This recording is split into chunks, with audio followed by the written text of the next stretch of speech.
Hello students, welcome back to our YouTube channel Apeksha education. आप सभी का हमारे यूट्यूब चैनल अपेक्षा एजुकेशन में बहुत बहुत स्वागत है। और हमने जैसा कि आपको अभी अपने इस चैप्टर पे जो आपका चैप्टर नंबर 11 है क्लास 8 का डायरेक्ट एंड इनवर्स प्रोपोर्शन, इसमें हमने बताया था कि किस तरह से हम डायरेक्ट और इनडायरेक्ट प्रोपोर्शन में जो हमारे क्वेश्चन है उनको हम सॉल्व करते हैं। इसका जो हमारा इंट्रोडक्शन वीडियो है उसकी लिंक हमने डिस्क्रिप्शन बॉक्स पर दे रखी है, आप वहां से इसको चेक कर सकते हैं। तो चलिए आगे हम बढ़ते हैं अपने वीडियो की तरफ। और ये देखिए हमारा जो फर्स्ट नंबर क्वेश्चन है, तो हमारा सबसे फर्स्ट नंबर क्वेश्चन है वो आपकी स्क्रीन पर ये रहा। तो देखिए जैसे कि हमारे फर्स्ट क्वेश्चन है, following are the car parking charges near railway station up to. तो 4 hours means ₹60, 8 hours ₹100, 12 hours ₹140 and 24 hours ₹180। Check if the parking charges are in direct proportion to the parking time.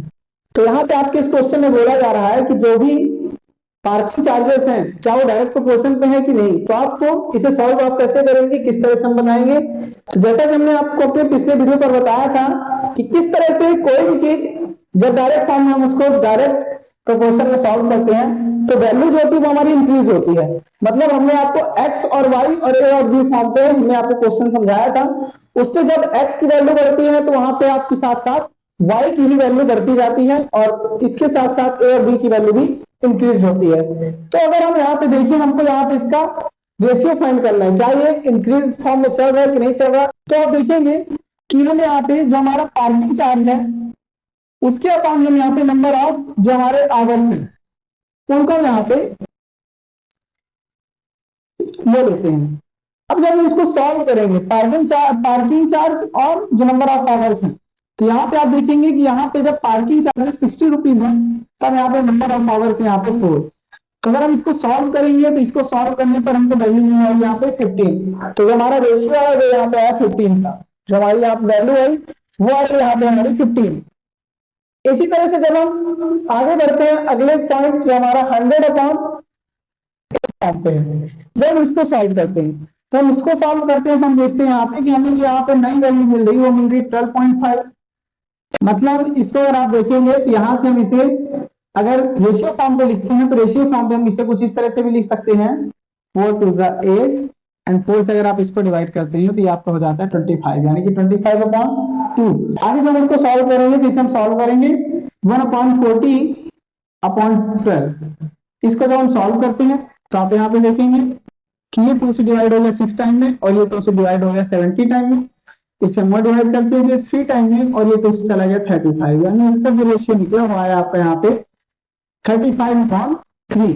और ठीक इसी तरह से हम ये last वाले question को हमारा जो हमारा इसका लास्ट पॉइंट है 180/24, जब हम इसे सॉल्व करते हैं तो ये आपका 2 से चला गया 12 टाइम में और ये आपका चला गया 2 से 90 टाइम पे।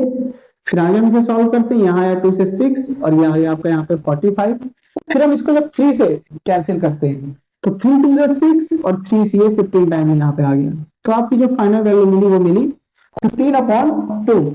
तो स्टूडेंट्स आपने इस फर्स्ट क्वेश्चन पे देखा कि जो क्वेश्चन था उसमें हमें बताना था क्या ये जो रेशियो हमको दिए गए ये डायरेक्ट प्रोपोर्शन पे है कि नहीं है। तो ये जो भी क्वेश्चन इसमें जो भी आपको सोल्यूशन मिल रहे हैं वो सभी डिफरेंट आ रहे हैं। तो यहाँ पे हम बता देंगे कि जो हमें यहाँ पे रेशियो मिल रहे हैं वो सारे के सारे डायरेक्ट फॉर्म पे नहीं है, यानी कि जो रेशियो है वो डायरेक्ट प्रोपोर्शन पर नहीं है।